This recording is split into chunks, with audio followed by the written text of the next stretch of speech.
Hello. I've just finished listening to Donald and Kath's latest talk about the boy with 5 loaves and 2 fishes, which came over to me as how little things can have immense consequences when we allow God to use us. I would like also to say publicly how 2 people in our church community have affected the whole course of my life. In years gone by, we would have called them prayer warriors.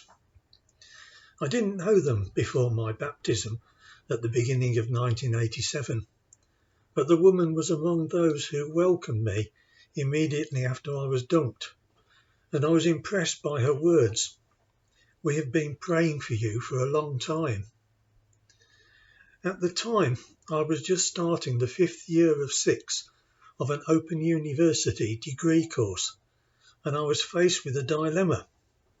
I knew nothing about Christianity. Like a lot of people, I thought I knew, but the reality was that I was starting a new life and my whole thinking had to change. How was I to fit this in with work, study and family? It was a task I was losing.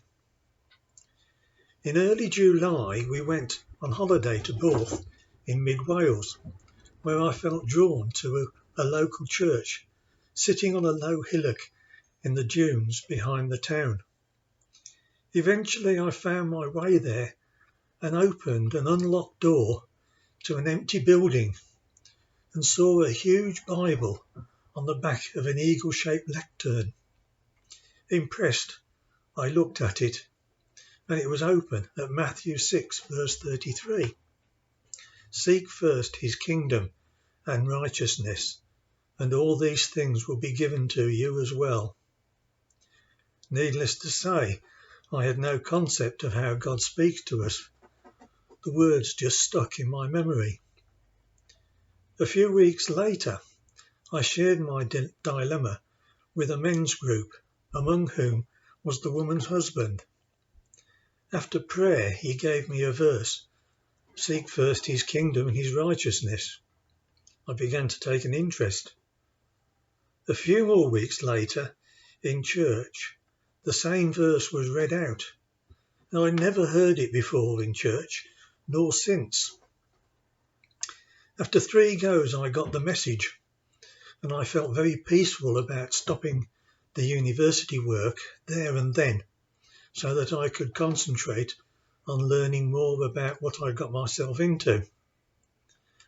However, I'd done enough of the coursework, economics, to pass, and when October and exam time came round, I thought I might as well take the exam. I would need to get 40% to gain the credit towards my degree, and with no revision, I got 41% and my 5th credit out of 6. And so for 2 years, I dropped out. Now, the Open University allows you to take a gap of up to 2 years and still keep the credits provided you restart by the 3rd year. It felt right to do so at the end of 1990, so I started a degree and innovation course. But unlike before, I began my daily study with a prayerful quiet time, and if any of the family wanted me, I put the work down and gave them my attention. Working now and then in dribs, drabs, the very thing the university tells you not to do, I started to get top marks, so high that I heard people making comments about someone scoring in the 90s.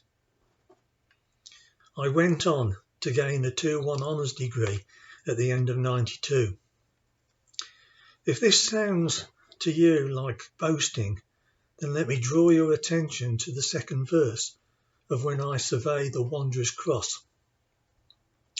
"Forbid it, Lord, that I should boast, save in the death of Christ my God." And all this was possible because 2 people devoted their lives to prayer.